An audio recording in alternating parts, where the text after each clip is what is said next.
السلام علیکم every one, امید کرتا ہوں آپ سب خیریت سے ہوں گے۔ آج کے اس لیکچر میں ہم نیکسٹ آبجیکٹیو پرسنالٹی ٹیسٹ دیکھیں گے، آئزنک پرسنالٹی کویسچنائر۔ بیسیکلی یہ ایک تھیری تھی اور تھیری سے پھر ایک اسکیل ڈیولپ ہوا۔ یہ سر آئزنک بہت بڑا نام ہے ٹیسٹنگ میں، تو انہوں نے اس ٹیسٹ کو ڈیولپ کیا تھا۔ جانتے ہیں پرسنالٹی ٹیسٹنگ کیا ہوتی ہے؟ پرسنالٹی ٹیسٹنگ ایک ایسا عمل ہے جس کی مدد سے پرسنالٹی کو ٹیسٹ کیا جاتا ہے۔ اب ٹیسٹ کیوں کیا جاتا ہے؟ کوئی کسی کو جاب پر ہائر کرنا ہے، کسی کو ایڈمیشن دلوانا ہے، کسی کو کسی بھی خاص قسم کا اس کی جو سکریننگ ہے وہ چیک کرنی ہے، تو اس کے لیے ہم کچھ پرسنالٹی ٹیسٹ استعمال کرتے ہیں۔ نہ صرف پاکستان بلکہ پوری دنیا میں جو بھی ادارے ہیں وہ پرسنالٹی ٹیسٹ بہت میٹر کرتے ہیں۔ آپ کے پاس کتنی ڈگریز ہیں، کتنی ایجوکیشن ہے، وہ ایک الگ چیز ہے، لیکن آپ کا جو پرسنالٹی ٹیسٹ ہے وہ بہت ضروری ہوتا ہے۔ اس لیے کچھ ٹیکنیکس بنائی گئی ہیں، کچھ ٹیسٹ ہیں جو اپلائی کیے جاتے ہیں ڈفرینٹ سچویشنز میں۔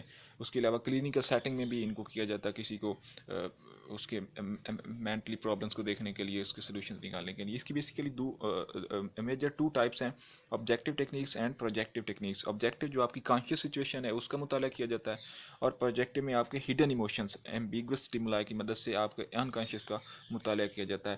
اور کچھ فیمس ٹیسٹ ہیں یہاں پہ آبجیکٹیو اینڈ پروجیکٹیو میں۔ آبجیکٹیو میں MMPI، 16PF، بگ 5، ان تمام کے لیکچرز ریکارڈ ہو چکے ہیں۔ تو آج ہم آبجیکٹیو کا لاسٹ ٹیسٹ کرنے جا رہے ہیں، آئزنک پرسنالٹی کویسچنائر۔ پروجیکٹیو ہم بعد میں دیکھیں گے۔ تو آئزنک بیسیکلی دیکھتے ہیں اس کا ارلی ورک کیا ہے۔ آئزنک worked in a psychiatric hospital and his work was to make an initial assessment of each patient before their mental disorder was diagnosed by the psychiatrist۔ تو وہ ایک ہاسپٹل میں اسسٹنٹ تھا سائیکیٹرسٹ کا، تو وہ سارا ڈیپلی مطالعہ کیا کرتا تھا اس کلائنٹ کا جو بھی آتا تھا سائیکیٹرسٹ کے پاس بھیجنے سے پہلے۔ Through this, he compiled a battery of questions about behavior, which he later applied to 700 soldiers who were being treated in the hospital۔ تو وہ اس نے ایک وہ جو سارا ڈیٹا تھا کمپائل کیا اور ایک بیٹری ڈیولپ کی، اور وہ اس نے 700 سولجرس پر اپلائی کیا۔ He used the technique called factor analysis. تو اس نے ایک ٹیکنیک کا استعمال کیا تھا، factor analysis. This technique reduce behavior to a number of factors which can be grouped together under separate categories۔ اب یہ بہت امپورٹنٹ چیز ہے کہ جینیٹک فیکٹرز بہت زیادہ انفلوئنس کرتے ہیں اس میں، جو انہوں نے اپنی ریسرچ سے پروو کیا تھا۔ آئزنک develop a theory of personality based on biological factors. Individual inherit a type of nervous system that affects their ability to learn and adopt the environment۔ اب یہ بات واضح رہے کہ جینیٹک انفلوئنس کو بھی اس نے ہائی لائٹ کیا، اور اس کے ساتھ ساتھ اس نے انوائرمنٹ کو بھی ہائی لائٹ کیا۔ یہ ایکسٹریمسٹ نہیں ہے بلکہ یہ انٹریکشنسٹ ہے، دونوں پہ بلیو کرتا ہے۔ یعنی انسان کی جو پرسنالٹی ڈیولپ ہوتی ہے، جینیٹک فیکٹرز بھی بہت انفلوئنس کرتے ہیں، اور دوسرا ماحول بھی بہت زیادہ انفلوئنس کرتا ہے۔ Individual inherit a type of nervous system that affects their ability to learn and adapt the environment. Eysenck theory of personality focus on temperaments which he believed were largely controlled by genetic influences۔ So temperament اس نے کیا کہا، largely controlled by genetic influences۔ Each aspect of the personality، extroversion، neuroticism، psychoticism، یہ تین اس نے major categories بتائی ہیں، can be traced back to different biological cause۔ یہ کوئی نہ کوئی ان کا بیک جو ہے نا، پشت جو ہے ان کی بایولوجیکل کاز ضرور ہوتی ہے۔ Personality is dependent on the balance between excitation and inhibition process of the autonomic nervous system ANS۔ Eysenck personality questionnaire, it was